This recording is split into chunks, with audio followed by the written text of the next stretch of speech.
La primera cuestión. Define velocidad de escape de un planeta y deduce su expresión. ¿Cuánto cambia dicha velocidad si se duplica la masa del cuerpo que escapa? Velocidad de escape es la velocidad mínima que debe adquirir un cuerpo para escapar del campo gravitatorio donde está atrapado. Es llegar al infinito y solo llegar, o sea, llegar sin velocidad. Luego, la energía mecánica debe llegar a ser cero. Pues si la energía mecánica la igualáis a cero, fijaros que la masa del cuerpo se va. Y me queda que la velocidad de escape es raíz de 2g por la masa del campo gravitatorio y partido distancia al centro del generador del campo. Luego el apartado B, si duplicamos la masa del cuerpo que escapa, vemos que la velocidad de escape no depende de esa masa, luego no cambiará. La cuestión 2. Un satélite artificial se encuentra a una altura de 500 kilómetros sobre la superficie de un planeta. El campo gravitatorio en la superficie del planeta es 8 metros por segundo. ¿Cuál es la aceleración de la gravedad a la altura a la que se encuentra ese satélite? ¿Y a qué altura sobre la superficie la aceleración de la gravedad se reduce a la mitad de su valor en la superficie? El radio del planeta 5.000 kilómetros. Cuando os dan G sub 0 y el radio del planeta, os he dicho ya muchas veces que de la propia expresión de lo que es el módulo del campo, despejéis G por M. El G por M es G sub 0 por el radio del planeta al cuadrado. Me están preguntando qué G hay a esa altura H de 500 kilómetros. Pues en el G por M sustituís el G sub 0 R cuadrado y ahí la R, por supuesto, pasada a metros, al radio del planeta sumarle la altura y, por supuesto, pasada a metros, y eso os da 6,61 metros segundo cuadrado. En el apartado B están pidiendo a qué altura la gravedad es la mitad de la superficie, ¿vale? Pues la gravedad es altura y tenéis la expresión, y lo igualáis a la mitad de la gravedad de la superficie, eso os va G sub 0, y de ahí despejáis. Os recuerdo que si hacéis la raíz, el más y el menos, con el más ahí sacáis la altura verdadera la que es raíz de 2 menos 1 veces el radio del planeta, o sea 0,4142 veces el radio del planeta. Cuestión 3. La línea discontinua de la figura, esa línea discontinua, representa la trayectoria en una carga Q entre las posiciones 1 y 2 dentro de un campo magnético uniforme. Escribe el nombre y la expresión de la fuerza que el campo ejerce sobre dicha carga y determina razonadamente el signo de la carga. Explica cuál sería la forma de la trayectoria si en ese punto 1 entrara un neutrón con una velocidad v. Bueno, os recuerdo que eso es la ley de Lorentz. Es la fuerza magnética que actúa sobre una carga en movimiento dentro de un campo magnético, es un producto vectorial, luego es una fuerza perpendicular al plano que forman V y B. Para simbolizar en la mano izquierda el sentido de esos vectores, diréis que el pulgar es la fuerza, el índice es el campo y el corazón la velocidad. Y entonces ese pulgar me está indicando el sentido de la fuerza para una carga positiva. Si fuera negativa, el sentido sería al contrario al pulgar.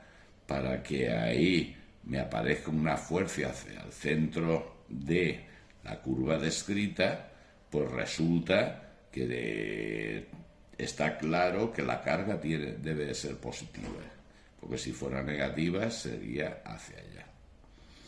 Y en el apartado B, si por el punto S1 entra un neutrón, pues no aparecería ninguna fuerza sobre el neutrón. ¿Por qué? Porque no tiene carga. Y seguirá una trayectoria rectilínea, en concreto un movimiento rectilíneo uniforme. El 4. Un hilo conductor rectilíneo de gran longitud situado a lo largo del eje X transporta una corriente de intensidad en el eje X, transporta 50 amperios, el eje Y y el eje Z. Determina las coordenadas de los puntos sobre el eje Y en los que el módulo del vector campo magnético sea 10 a la menos 5. Pues si ponéis ahí 10 a la menos 5, os recuerdo que esa R que estáis determinando ahí es el radio de la circunferencia que tenéis que estar dibujando para saber en cada punto hacia dónde se genera el campo. Era la intensidad, el pulgar, y los dedos me indican hacia dónde iría. Cuando sacáis ese R1, obviamente, es el radio de ese círculo, de este otro, de ese otro. Me están pidiendo puntos sobre el eje Y. Luego será ese P1 y este P2. Pues ahí los tenéis. Sería el 0,10 y el 0-1,0. ¿Qué más preguntan? Representa la corriente, las líneas de campo magnético y el vector campo magnético en dichos puntos. Obviamente, aquí el campo magnético va en sentido positivo del eje Z. Y en P2 entraría en la pizarra.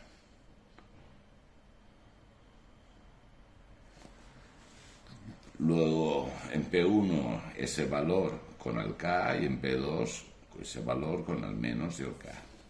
Cuestión 5. La cuestión 5 dice: en la gráfica adjunta me están poniendo una gráfica donde representan la energía cinética en función del tiempo de un cuerpo sometido a un movimiento armónico simple. Esta energía va desde 0 hasta 1. Repetidamente. Me pide, deduce razonadamente el valor de la energía mecánica del cuerpo, su energía potencial en 0,4 segundos, el periodo de movimiento y la frecuencia angular. Ahí os estoy representando que una partícula realiza un movimiento armónico simple. Esto es un ciclo completo, ese es un periodo. Ahí la energía potencial es 0, aquí es 0.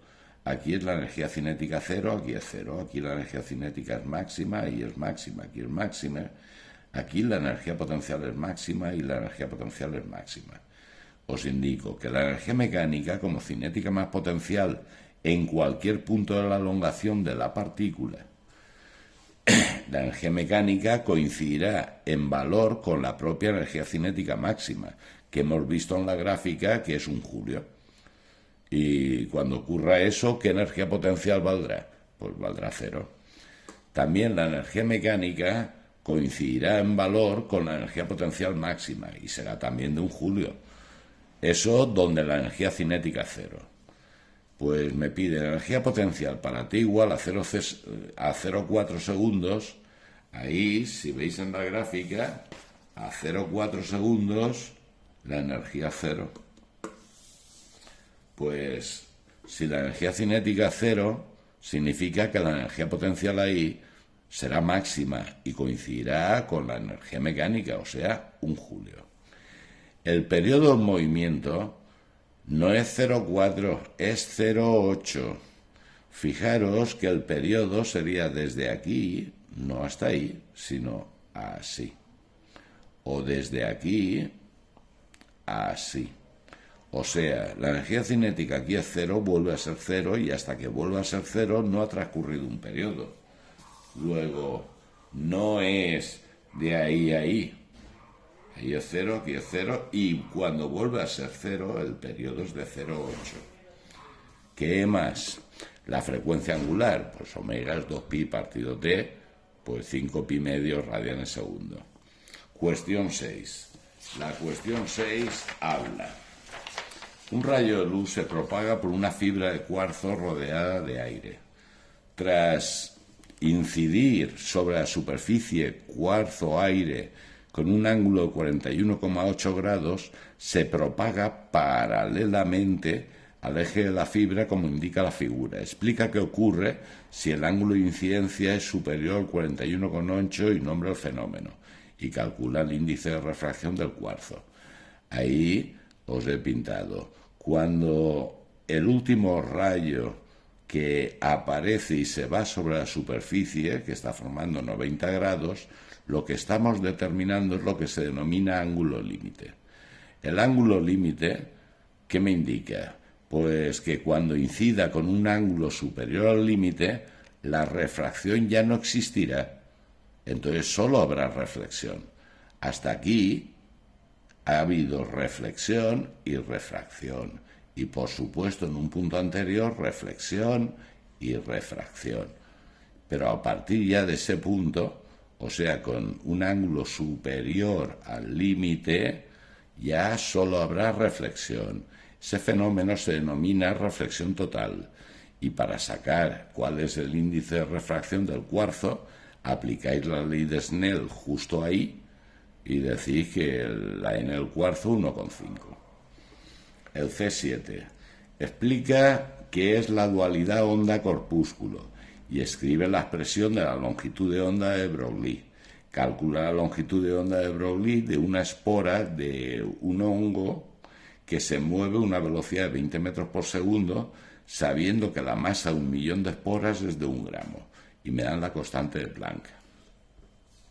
Bueno, la dualidad onda-corpúsculo de Broglie, ¿qué es lo que decía? Pues que toda partícula cuántica en su movimiento lleva asociada una onda electromagnética, cuyo momento lineal, el momento lineal de la onda electromagnética, tiene que coincidir con el momento lineal de la partícula. El momento lineal de la partícula era m por v, y el momento lineal de onda es h partido lambda.